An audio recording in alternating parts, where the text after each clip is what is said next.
আইপিএলে অলরাউন্ডার হিসেবে সবচেয়ে বেশি ছয় মারা খেলোয়াড় Shakib Al Hasan, Washington Sundar, Ben Stokes, Rashid Khan, Sam Curran, Jacques Kallis, Krunal Pandya, Dwayne Bravo, Liam Livingstone, Mitchell Mars,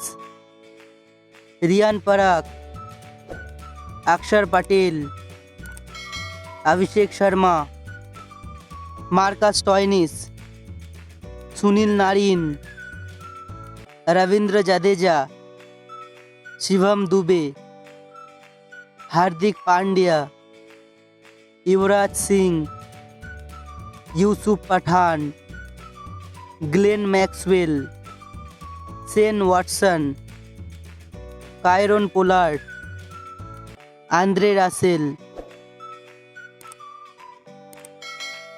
video ভালো লাগলে অবশ্যই ভিডিওটি লাইক এবং শেয়ার করবেন আর চ্যানেলটি সাবস্ক্রাইব করবেন।